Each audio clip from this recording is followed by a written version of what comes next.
Hello, welcome, and thank you for joining this frequently asked questions session. My name is Peter Pereira, and I'm a broadcast media production student at Montgomery College. And just like many of you out there, I have a lot of questions about what the school year is going to be like. And that's exactly why we are here today. We'll be talking about what we need to know about taking classes at MC this coming semester, fall 2020. And now let me introduce our guests with us today. They are Michael Mills, Tanya Mason, Ernest Cartledge, and Melissa Gregory. If you don't mind, please introduce yourselves and tell us what you do at MC. Let's start with Michael. Hi, thanks, Peter. I'm Michael Mills, Vice President of E-Learning, Innovation, and Teaching Excellence at Montgomery College. I oversee our staff and faculty professional development and oversee our online learning.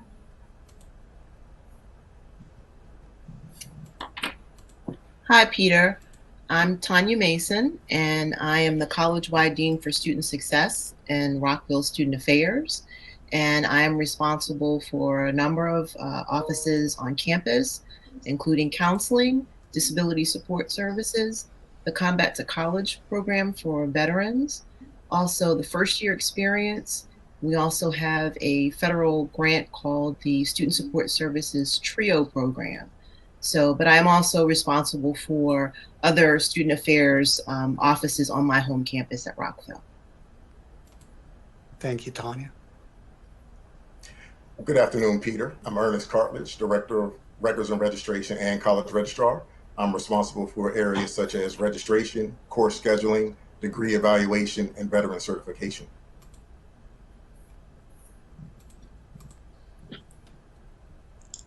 Good afternoon. Hi, I'm Melissa Gregory. I'm the Associate Senior Vice President for Student Affairs, and I work in a lot of areas of student affairs. I supervise the Scholarship Office and the Financial Aid Office, and we also have a federal TRIO funded program, a grant funded program called the Educational Opportunity Center that helps a variety of students with enrollment issues, scholarship issues, applying for college, different kinds of things to help them get started.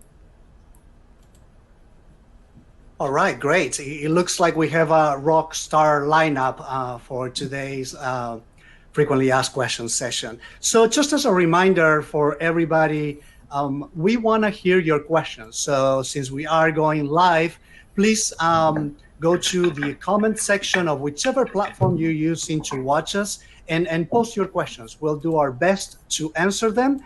And if we don't have an answer for you right now, don't worry. We'll definitely get back to you at a later time. So let's get started. Michael, you're first up. So tell us what online classes are going to be like, because I've heard the terms structured remote and distance learning. Can you tell us what the difference between these labels are? Sure. Online classes will have the same academic rigor as face-to-face classes. Students are engaged with classmates and their professors through discussion boards, email, chat sessions, and tests and assignments are submitted in those platforms. As for the difference between structured remote and distance learning, the difference is quite simple. Distance learning refers to those courses that are fully online. They allow students to learn independently on their own schedules, and they meet specific deadlines and complete assignments. Instructors guide students through the lessons and activities of the class. Structured remote classes are scheduled for specific days and at specific times. Students meet at a class remotely through Zoom or Blackboard Collaborate, and instructors will tell the students which software that they're going to use. In the class schedule, students will see specific times and campus locations for those classes that are identified as structured remote, but they're not going to go to the campus. They're going to meet at that specific time through Zoom or Blackboard Collaborate. And for more information, they can always go to the Montgomery College website and it outlines the differences there as well. Perfect. Thank you for that answer. And while we're talking about classes or what classes will be like this semester, I want to point everybody to a video we recently published where professors talk about how they'll be teaching classes this coming semester. So if you're wondering what you'll be or how you'll be doing an experiment in a chemistry class, or if you simply want more information on the formats of these classes, I encourage you to look up for our video on our YouTube page and social media platforms. That video is called "How Will Classes Be Taught at MC During the Fall Semester of 2020?" And now let's move on to our next question. Tonya, you're up next. So tell us what kind of classes will be held in person. And if I am going to attend one of these face-to-face sessions, am I required to wear a mask? Sure. So first of all, I just want to reemphasize that the vast majority of the classes are going to be held remotely, whether it's distance learning or structured remote, as Mike Mills described. There are a few classes that have some hands-on components that do have a requirement for some face-to-face work. So for example, automotive technology.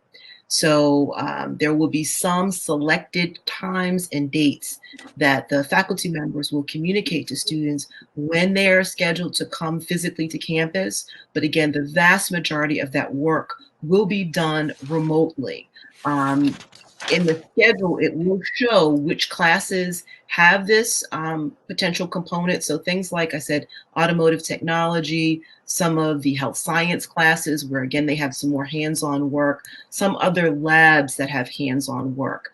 But you will receive instruction from your faculty members who don't show up on the first day of classes, but you'll receive a communication from your instructor letting you know when you would have to come on the campus, specific locations, specific room numbers, and specific dates and times.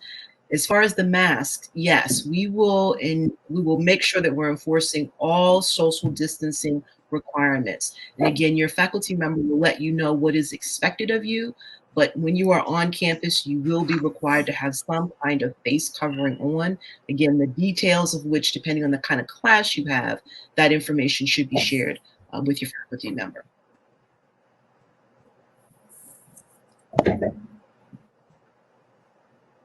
Great. So we just need to be on the lookout on information from our professors about specifics for each class. That's great. So Ernest, I'm going next to you, and tell me, if I am on a waiting list for a class at MC, how will I know I've been accepted to that class? Thank you, Peter. Certainly. And here I want to stress the importance of checking your MC email frequently, definitely daily, sometimes even multiple times per day. If you're on the wait list for a course, you will be notified via MC email. And at this point, you'll have 24 hours to confirm it. So 24 hours from the point that you receive that notice that you've been accepted to the course, you have to officially go in and confirm it and add it to your schedule. So again, please check your email frequently. If you get a course from a wait list, you will be notified via your MC email. Great. Thank you so much for that. And next, we have Melissa. And I think you are the numbers person in this group. And so I have a question for you, which is if I have been accepted to another college for the fall, and I applied for financial aid there, but then I have a change of heart and I decide to go to MC instead. Can I still apply for financial aid at MC?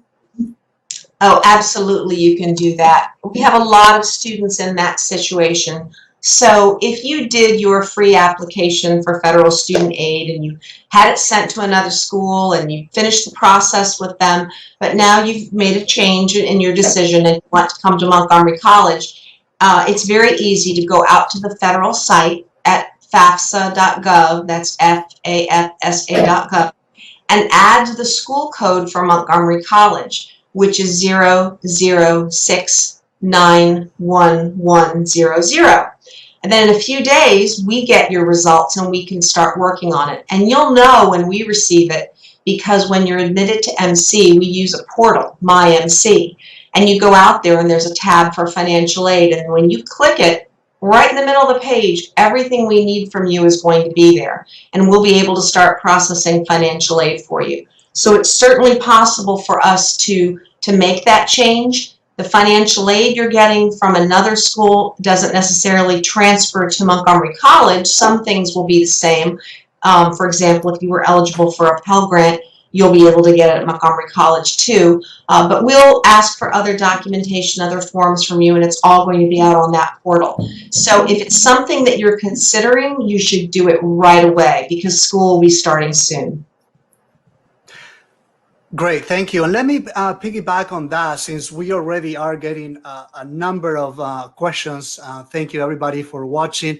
Again, we're going live, so if you have questions, go to the comment section of whichever platform you're using, post your questions, and we'll try to answer them right now. So I'm going to go back to Melissa because I think this question is relevant, at least to what you were just talking about. It's a question from Jasmine, and she says, will I be able to go to my online classes even after I'm still waiting for a financial aid offer? Yes, you will, depending on your situation. So if you've submitted all of your financial aid forms to us, one of those forms was something you signed. We call it a reservation form, and that holds your place in classes while we're processing your financial aid. So depending on when you turn things in, we might still be working on everything, and that's fine. You need to go to class. So we're holding your place in classes while we're still processing everything and ensuring what kind of financial aid you're going to be able to get. It's very important that you start your classes on time, you do your classes and do all of your assignments so that we can catch up with you. Great, thank you. And thank you, Jasmine, for that question. I'm going to go back to Michael and address a question I have here from Hannah Molly. She says, how will the professors give out their assignments when in-person class assignments are usually on paper? Great question. Thank you for that. They'll be sending them through email, or they'll be posting them in our learning management system, which is Blackboard. Professors have been trained over the course of the summer on how to do that. And we trained almost 700 faculty this summer on structured remote teaching. We have a number of other faculty who are already trained. So they'll be using Blackboard to its fullest capability and posting the assignments that way and giving you instructions on how to submit the assignments through Blackboard as well. Great, thank you. And maybe, I'm not sure if this is a Tanya question, but you guys, I'm sure, will take it. This question is, let me see, from Peter, but not this Peter, another Peter, I believe. It says, when and how will we get instructions to begin online? Will professors email us access info? This is, oh no, from Alicia. So I guess the question Alicia is saying that. Maybe Ernest or Tanya? Actually, I think it's probably a good question for Michael. Okay. Sure. Thanks, Tanya. Students will have access to their courses in Blackboard about a week before the semester starts. So I would encourage you to log into the portal, MyMC, click on that Blackboard icon and look for your courses.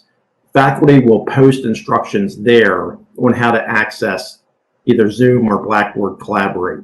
And then also, as Ernest had said earlier, continue to check your Montgomery College email address for instructions from faculty there as well.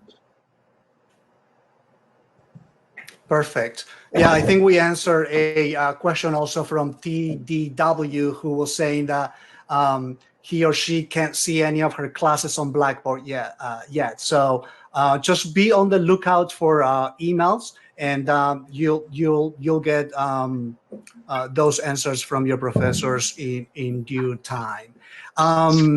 Let me ask, since we have a few facilities asking questions about what will be open, let me talk to Ernest next and tell us what MC facilities and buildings are open and how will that be managed? How it will be managed during the fall? Thank you, Peter. So access to MC buildings and facilities is restricted right now. The library, computer labs, and all athletics facilities, including our athletic facilities outdoors, are closed. Classrooms that have in-person labs are only open to students in those classes. Perfect. Thank you very much. Let's go to another number question for Melissa. Melissa, does MC have scholarships? Oh, Montgomery College has a lot of scholarships. We have scholarships through the institution. We also have the Montgomery College Foundation that has hundreds of scholarships students can apply for. Now, what you would need to do is go out to our Montgomery College website under Paying for College, and there's a tab for scholarships. And you'll find the application for the Montgomery College Foundation scholarships. One thing you're going to see is it had a priority deadline back at the end of June. And that's very typical that schools have priority deadlines. That's when we want you to, we'd like people to apply by those deadlines, but we're still taking applications. We never know when there'll be a scholarship that comes in and we haven't been able to find a person that's a match, and you could be that person, so we do want you to apply. Or it could be that we'll find a scholarship for you for spring. The amounts of our scholarships range from anywhere from $250 to $2,500 for the academic year. So it's something that you really want to consider. It's never too late to apply, never too late to apply for financial aid during the academic year, but also for scholarships. Great. Thank you for that answer. I think we might have just answered Iverson's question, who was saying how to apply for financial aid. So thank you for that, Melissa. I want to go to Tanya next, and I think this is something I kind of struggle with, which is, do I have to keep my webcam on during classes? And what if I just, I feel like I have 70s hair and I feel uncomfortable in front of the camera? Tanya? Okay, that's a good one. So this is a communication with the faculty member about what's expected for their class. I personally feel like you want to be engaged, and it is helpful to be on camera, but your faculty member will tell you what those expectations are. I would just say one word of caution, though: be aware of what's going on in the background of your camera as well. Sometimes we've got things going on, and sometimes we do have 70s, 80s, or some other decade hair that's not the 2020s, and we might not want to be on camera that day, or maybe we weren't feeling 100% that day. And I would just say maybe send a quick message to your professor and let them know, hey, I'm here, I am engaged. When I'm on Zoom calls, sometimes I've got to step away for a second to pick up something, and I might turn my camera off so that it's not distracting to the other members of the class or to the professor. But generally, you want to have either a picture up, your name pop up so that the faculty member knows you are still there and that you are still engaged and connected. I think we're all learning new ways as far as etiquette with the Zoom meetings. And so, again, I would just say check in with your professor and make sure that they're aware of what's going on for you. But good question. Perfect. Yeah. That's great. So guidelines from professors is what we need to go by. And maybe this is, we're in a new normal, right? This is quarantine hair. So I apologize to the viewers. And again, encourage everybody who is watching this live, go to the comments sections and post your questions. We're answering them as best as we can. So I'd like to ask something that I think is important. And this question is for Ernest. Are laptops available to borrow by students or faculty, since everything we're doing these days is remote, Ernest? Sure. So unfortunately, Peter, we currently don't have a laptop loaner system for students. We are researching how to assist students with the technology needs going forward. Faculty and staff and administrators can request a loaner laptop through IT. The MC Foundation also has a limited amount of funding and equipment to provide laptops to students in need. Students who qualify for CARES Act funding and receive the funding can also use those funds to purchase a computer or a laptop when those funds are dispersed in this academic year. All right. So just apply for that financial aid and make sure you use that money then to get a laptop. I believe the next question is a Michael question, and correct me if I'm not right, but Fekadu asked, how do we get lab materials for a lab class like anatomy class? That's a great question, and the answer is going to depend, I think, on the specific discipline and the specific class. But my understanding is that they'll be mailed out through the bookstore or available through the bookstore. But I would consult with the department for a specific answer on that question. Each discipline is going to be doing things a little bit differently, I believe. Excellent. Thank you, Michael. And we'll go, the next question I'm guessing is a Melissa question. Melissa, Therese says, there was a required sign-up Genius for financial literacy scheduled session, but now it is closed. How can I complete my financial aid requirements? She's probably referring to the sessions that we have for students that want to apply for student loans. And at this time of the year, as we get closer to the beginning of classes, the sessions fill up very quickly. So you need to keep checking the web to see the new sessions that we open up. So the one you might have been trying to get into is closed, but we'll have more sessions coming on, and they become more frequent in the next couple of weeks as students are getting ready to come back to school. So there will be other sessions. If the one that you were trying to get into is closed, there's going to be sessions that will be added. So just check back on the web to see when more are available. Excellent. Thank you. Just be on the lookout for that. Next question comes from King Yap Hat on Instagram. And I think this would be a good question for Tanya to answer. What is the best way to contact the library and or access the library resources?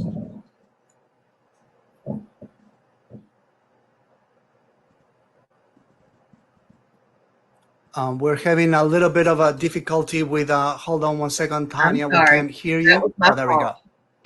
Okay, no problem. Thank you. So I'm sorry, what I was saying is it's a good question. So physically, all of the buildings are closed except in the occasions when a class is going to meet one of those lab classes or hands-on classes that I described earlier. But other support resources are going to be working remotely. And so the library will not be open. And I think Mr. Cartledge also indicated this. The library will not be physically open, but they have done some wonderful things on the website to make sure that resources are available to students electronically. So if you go to our webpage and just type in library, it will connect you to the library's site.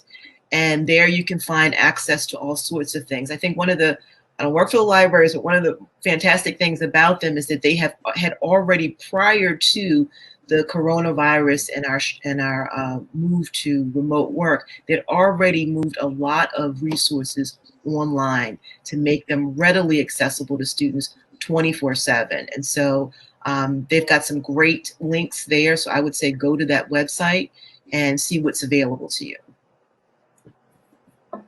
All right, thank you very much for that answer. I have the next question. I'm not sure who should take it, but it was asking if we are going to, will there be any jobs at school? Mahidar, I'm sorry if I'm mispronouncing your name, is asking, will there be any jobs at school? I could probably answer that one. There will be jobs at school, but it's going to be limited. We have a federal work-study program, and that's money through the federal government. We are still placing students in federal work-study jobs. We've worked with different supervisors around the college to make sure these are jobs students can do remotely, and because we have to document that they can be supervised and that you're working the number of hours and those kinds of things. But the federal work-study program has not been canceled. We are going to be able to hire students through that program. We have another employment program where we hire student assistants on campus. And for now, we will not be able to hire student assistants. So our student program will be pretty much the federal work-study program through the fall. And then we'll have to look and see what happens in the spring. Awesome. Thank you for that, Melissa. I have a question now from Natania. She says that she borrowed a calculator from the Math Center last spring, and she's wondering how she can return it. I'll let Mike take that. Well, thanks. I don't know about the calculators, but I do know that the library is set up time after the first week of classes for students to return textbooks or books that they've borrowed in the spring semester. So I'm going to speak for the libraries here. If she'll return the calculator on the specified day for the libraries, then we'll get the calculator back to the Math Learning Center. Awesome. Thank you for that, Michael. And let's see, we got a few questions that are coming in that we've already answered. One of them is whether to wear a mask and keep social distancing for in-person classes. We already answered that, and the answer is yes. And but just wait for your professor to reach out in regards to specifics for each class. Okay, so you'll get guidelines from your professors in regards to all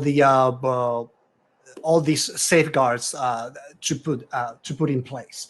Now, let me see. We've got another Melissa question. Melissa is pretty popular. I think money moves the world sometimes. So it should be loved. But yeah. Anyway, it says, this is from Edith, and she says, if my financial aid is denied, can I withdraw from the class without having to pay it? You can withdraw from the class with a full refund until the class, and actually Ernest is going to have to help me with this, as long as you withdraw by the first day of classes. Is that it, Ernest? The first day, in some cases too, but definitely the first day. If you withdraw before the first day or by the first day of class, you'll get a full refund. Yeah, because if you go past that point, you're going to owe the tuition. So it's pretty quick. You'd have to make a decision. In terms of being denied financial aid, though, it depends on what you were eligible for. So if you're saying, I didn't get any grants, I didn't get any scholarships, I was only offered loans, you should also think about if you applied for aid and you did that form, and you probably might remember you did that form based on income that you and your family had a couple of years ago.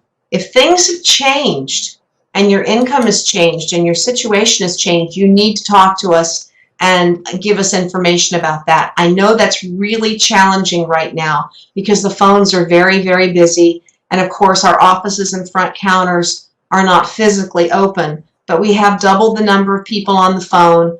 If you're patient, you will get through, and we do have financial aid counselors managing that. So there is still the possibility, if you are eligible for federal aid, so you meet the qualifications, but maybe you're eligible for loans, not Pell Grants. We are also going to be giving out some federal money, some federal CARES grant money after school begins. So that might be a possibility for you to get refunded for some of that as well. And also think about using our payment plan so you don't have to pay everything right away. You make a payment you can structure your payments over a period of time. And that's out on the website under Paying for College. So there are a lot of different things you might consider before dropping the class. Excellent. That's a lot of good information in there, Melissa. Thank you. We have a question from Jasmine, and she wants to know more about the Maryland Transfer Advantage program and when the deadline is. Yeah. So I don't know the thank you. deadline off the top. I'm sorry, Ernest, I'm going to defer to you. Yeah, so unfortunately, I would have to research the deadline. But in general, the Transfer Advantage program is a program that we have primarily with the University of Maryland College Park that allows students to attend one course there at a discounted rate. So if you could give me your email, or if we can get your email somehow, I'll reach out to you with that information. Great, thank you. Yeah, we'll make sure we note down this answer to this question rather to answer later. So it's from Jasmine. Somebody is monitoring this, and maybe we can get back to her whether through whichever platform she's writing us through. And we go back to let me see. The other question I have is from Yipin. And again, I apologize if I mispronounce names. My last name gets mispronounced all the time, so I sympathize with you. So Yipin is saying, I only have one last class in the fall, which is math, and then I'm done, and I apply for graduation. Now I need official transcript for to apply for transferring. Should I wait for my very last class to be over? Sure, I'll take that one. So thank you for the question. So actually, that's the best practice. You could request it right now once the fall semester starts and request that it be held until grades are posted or until your degree is posted. However, I would recommend that you wait till a little closer to the end of the semester, especially once you know how you're performing in the course. Then go online to MyMC, make the request, and make sure you check the box that says hold for degree. Excellent, thank you. So let me see. The next question comes from Lori, and she's saying, were there or will there be trainings for learning disabled students, like in the Challenge program, for how to use Zoom or other online class requirements, or will that be up to the instructor? So I can take that from the Digital Learning Center perspective. They will be offering training to students on Zoom and Blackboard Collaborate, not necessarily specific to a specific population, but students in general will have access to Zoom and Blackboard Collaborate training through the Digital Learning Centers, and they can check the MyMC portal for information on how to access that. Thank you, Peter, Michael. I would also just add the other question. Yes. Oh, yes. Please go ahead, Tanya. Sorry, I just wanted to add a piece in terms of the specific population, students with disabilities. So the student mentioned the Challenge program in particular. And so I would say if there's some specific questions about that, you may want to reach out to Carla Neighbors. Her last name is spelled Nabors. She is connected to that program. She's responsible for that program. But in general, there's also a orientation that's set up, new to DSS orientation that's set up next week, Wednesday, 26th at 11 a.m. And I would suggest that the student, I don't know if they're going to be taking credit or non-credit classes. The Challenge program is a non-credit program, but you may want to go ahead and RSVP for that event to gather some more information about what we do in DSS.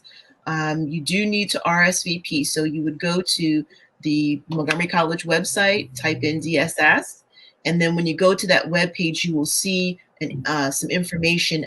There's a little box there that talks about this program that will be held next week. and you click on it and you can go ahead and do your registration for that event. You do need to pre-register. They'll send you the link. So that might be another avenue to get some additional information about what to expect at the college with respect to DSS.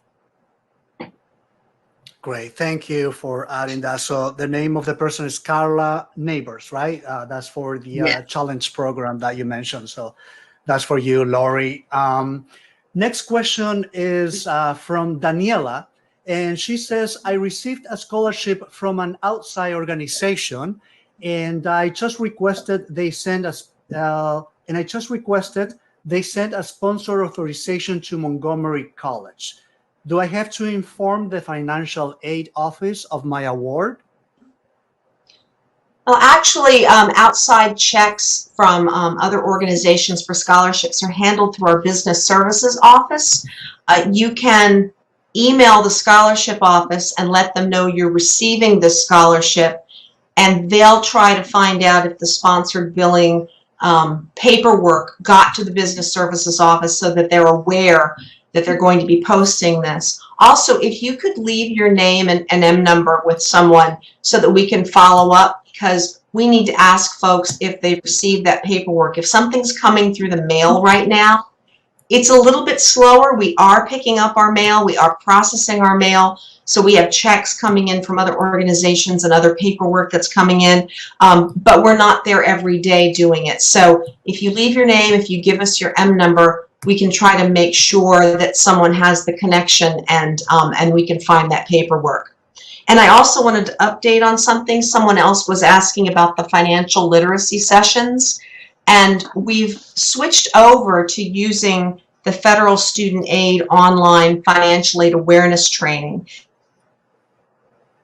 As long as people have done that, we picked that up from the federal site. So we're talking about the loan sessions that we were doing, and right now we're using the Federal Student Aid online financial aid awareness training. So doing that and completing your loan information form, we're going to keep going forward and processing your loan. So that was just a little update on a question someone asked earlier about the financial literacy sessions.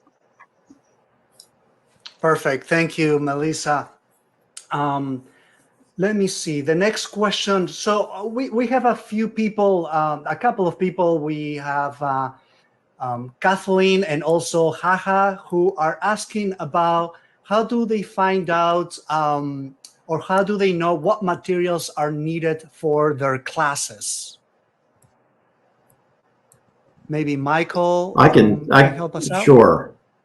When they register, they should see some of that information in the class notes of the registration system, but they'll also have access to the syllabus, and they can check the syllabus. The other thing they can do is go through the bookstore website and check to see what resources the faculty member is asking them to purchase, or in some cases, they may be open educational resources and they just have to download the material online.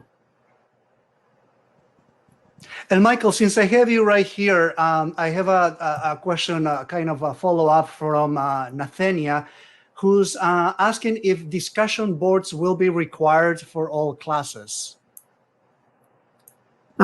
Faculty use them in different ways, so it's not required in all of the classes.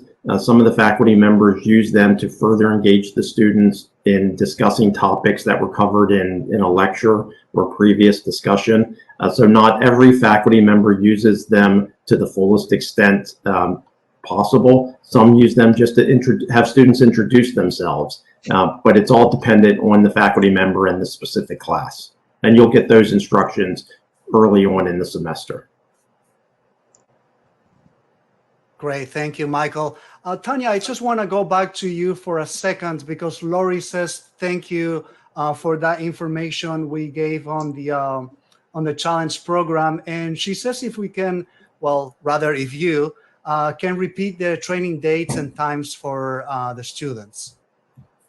Sure. So again, this was a orientation for DSS. I think Mike Mills was talking about ways in which students could get information about training to use Zoom.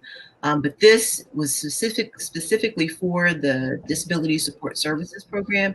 And all you have to do is just go to our webpage, the Montgomery College webpage, type in DSS, go to that site's homepage, and there'll be some information. But the event is on Wednesday, the 26th of August, 11 to 12. You do need to go onto the website and RSVP. And so they will send you a link so you'll be able to get in. So you have to be invited to be able to participate in this program. And you just have to RSVP by clicking the link. So it is next week on the 26th. Great, thank you. And I believe this is probably for Melissa. Kathleen is asking, is it too late to apply for the Maryland College Promise Scholarship? Yes, for this year, it's too late to apply. If you're a recent high school graduate, you may apply for next year. But the deadline to apply is usually March 1st. I think they had extended that a little bit this year because of circumstances. But it's something you might want to consider for next year. Okay, great. And I don't know if this is a new subject, Melissa, where a couple have asked about finding out more information on MTAP or MTAP. I think Sure, that's Maryland Transfer Advantage program, isn't it? Oh, that's correct. Yes, that's the Maryland Transfer Advantage program. And Yeah. we also have the website on the MC website. If you search transfer opportunities, you'll get a great website with all the transfer opportunities, institutions that we have transfer plans with, including MTAP. So go to MC Montgomery College website and just put in transfer opportunities, and that should come up for you. Awesome. Thank you, Ernest. It looks like you stole the sun, and the sun is inside your room now. We're having some visual things with your feed going on, but it looks good. It looks really is good. a bright, shining star. That is right. That is correct. Okay, so next question. Let's see. Matthew is asking about having been to Blackboard and not having displayed, not seeing any of his classes display. And I think some of these questions we already answered earlier on, but maybe these viewers are coming on board now. So let's try and answer them again, if we don't mind. He's saying that he doesn't see any of his classes display on Blackboard, and will they automatically be put on their account as school starts, or does he have to sign up for Blackboard himself? That's a great question. Faculty are still in their courses, working on them, getting them ready for the fall semester. So students don't have access yet at this point, but they will have access about a week before the semester starts. So I would encourage students beginning 1 week prior to the start of the semester to log into MyMC, click on that Blackboard icon, and start to look for the courses in which they are enrolled. If it gets closer to the start of the semester and they still don't see them, then they should call the college. Awesome. Thank you, Michael, for that. Let me address another question from Shayel. He says, I'm in a dual enrollment program, I guess, and I don't understand how to get my textbooks, and my Blackboard says I am not enrolled in a class.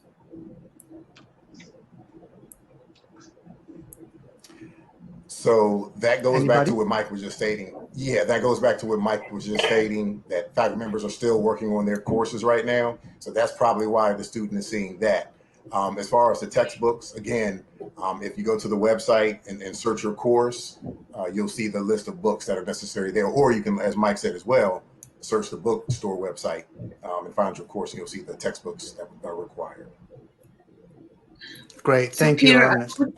Yes. Peter, I'd like to add something to that. Also, because the student said they're in the dual enrollment program, they may want to reach out to the dual enrollment folks to make sure, because some things they have resources and support specifically for that population. I just want to make sure that they're not missing out on things they're supposed to be getting from that program. So I would recommend that they, you can, again, look it up on the website and see contact information for that program. Good call. Thank you, Tanya. Thank you for that. Now we've got a couple of other people asking, Jasmine and Kelly, they want to know where they can check the classes syllabus, syllabi, I guess, if it is plural. Well, once the classes are available in Blackboard, the syllabus will be posted there. They can also reach out to the department itself and see if they have a generic syllabus that they may be able to provide the students prior to the start of the semester. Cool. Thank you, Michael. And I think this is actually one of the questions we were going to talk about, but somebody's actually asking it.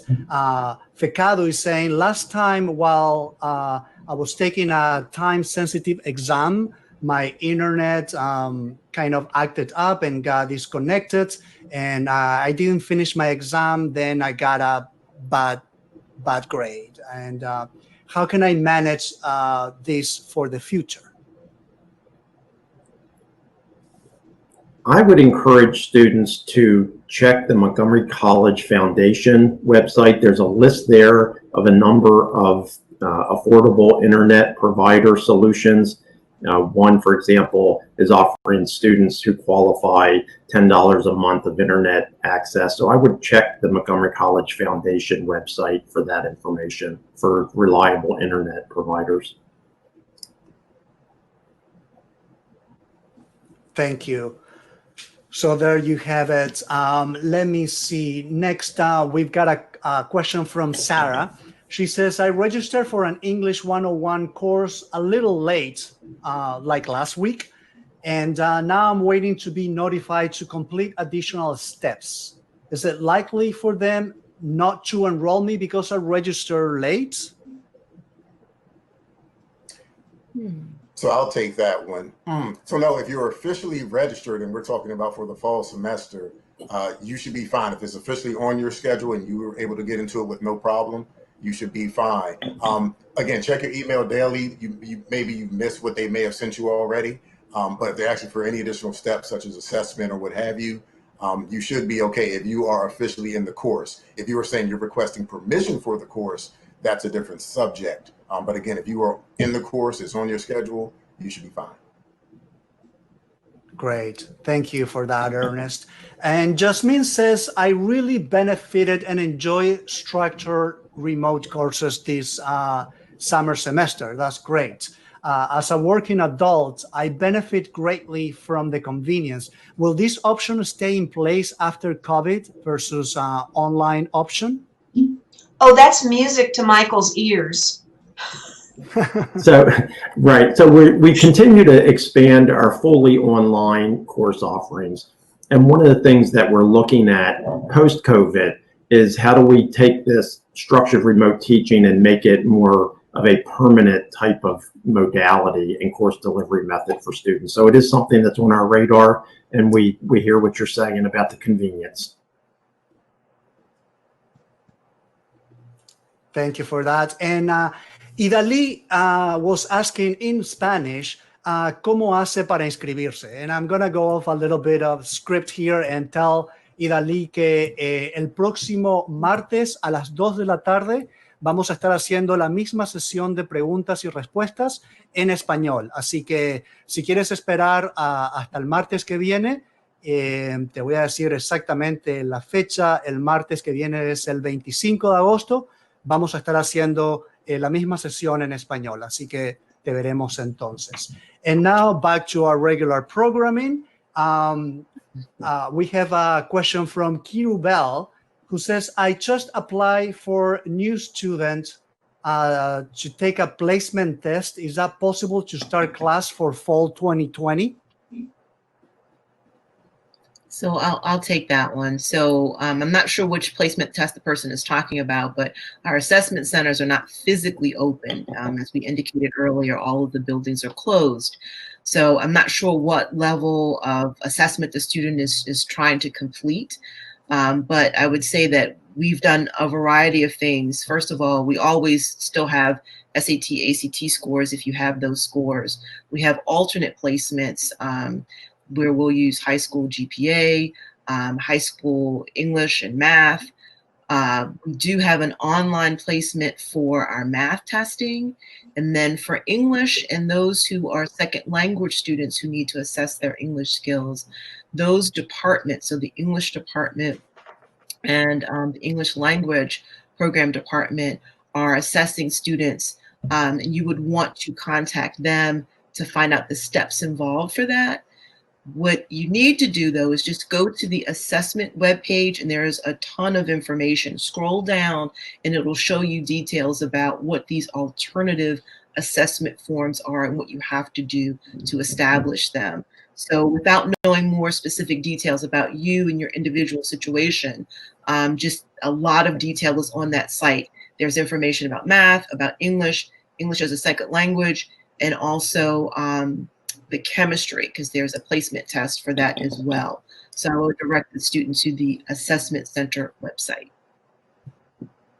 Assessment Center website. Thank you, Tanya. And just letting you all know that we're under 10 minutes until the end of this frequently asked question session. And we still have a few more questions to cover. There is a question from Robert, and he says, who can I email about an outside organization scholarship? And I think this is probably a Melissa question. They told me they sent the check, but it has not been processed yet.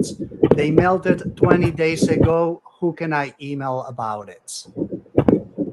Okay, those are handled through our business office and accounts receivable.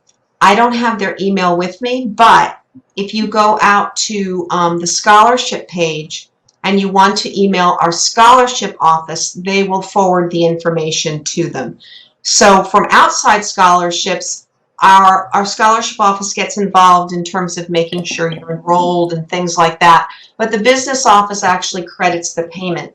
The cashiers are picking up checks. They are picking up the mail. It just isn't as frequent as it is when we're on campus. So if you send it through the scholarship office, we will get it to the right person. Okay. Thank you, Melissa. And Mel is asking, and I think we sort of addressed this question before, but let's touch on it again. What happens if Wi-Fi, my Wi-Fi goes out in the middle of a quiz on Blackboard? Can you get back in when the Wi-Fi reconnects? Generally, when students are taking an assessment and the internet connection goes out, the assessment is lost. I would encourage them, if that happens, to notify the faculty member, and I'm sure they'll work with the student to retake that assessment. Okay, that's a good tip. Thank you, Michael. Jason is saying, when will I be able to receive MC book credits to buy my textbooks and other materials? Book credits should be starting within the next week. What happens with the book credits is any money that you have left over in your financial aid that isn't paying for your tuition and fees will be made available to you to start buying your books at the bookstore. So we're advancing you that money, and then the charges go on your account and we pay them back. And I believe that is starting next week, which is a week before school begins. And it lasts at least a week or two into the semester to give you time. Now with the book credit, you are able to order the books online. And if you have a book credit, you can see that when you go onto your MyMC financial aid page, you'll be able to see how much book credit you have. The bookstore has that information as well. So when you check out, you'll be able to say in that process, the checkout process, that you're using your book credit to pay for the charge. Thank you for that, Melissa. And This might be an Ernest question. Let me see. It says most of the online classes are full. What should we do if we are on waiting list? I think we kind of answered that at the very top of the program, Ernest, but if we can go over it again. Sure. So thank you for the question. So again, if you're on the wait list, check your email frequently. So again, daily, multiple times a day, to see if you get notified that you've received the course. That way you have 24 hours to confirm it and add it to your schedule. From there, and it sounds like you've looked for other sections that may be available, but you're stating that they're all closed. Keep looking, keep checking the schedule daily to see if any openings or wait list decrease, and go from there. So again, I would emphasize that you check your email daily, but also review the schedule online to see if there's any new sections or any seats that open up. Great, thank Peter, you. can I piggyback? Yeah. Peter, Please, can I piggyback on that for just a minute? As Ernest said, when classes are full, we are adding new sections within the academic areas. So please, if you're a student who's on a wait list for an online class, keep checking that class schedule. We are adding sections as needed. Thank you, Michael. And since I have you here, Deborah is saying, I'm having trouble accessing and locating Blackboard Collaborative Ultra from MC Blackboard. My classes are not loading as well.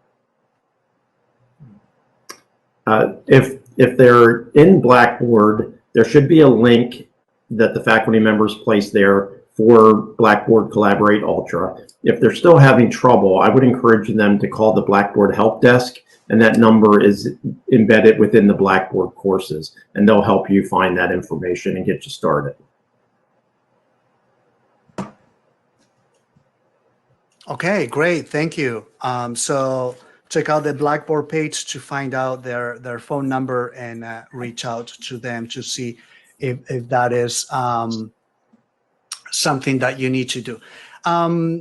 Tanya, I think we talked a little bit about this, but for students with disabilities, how do they request and receive accommodations?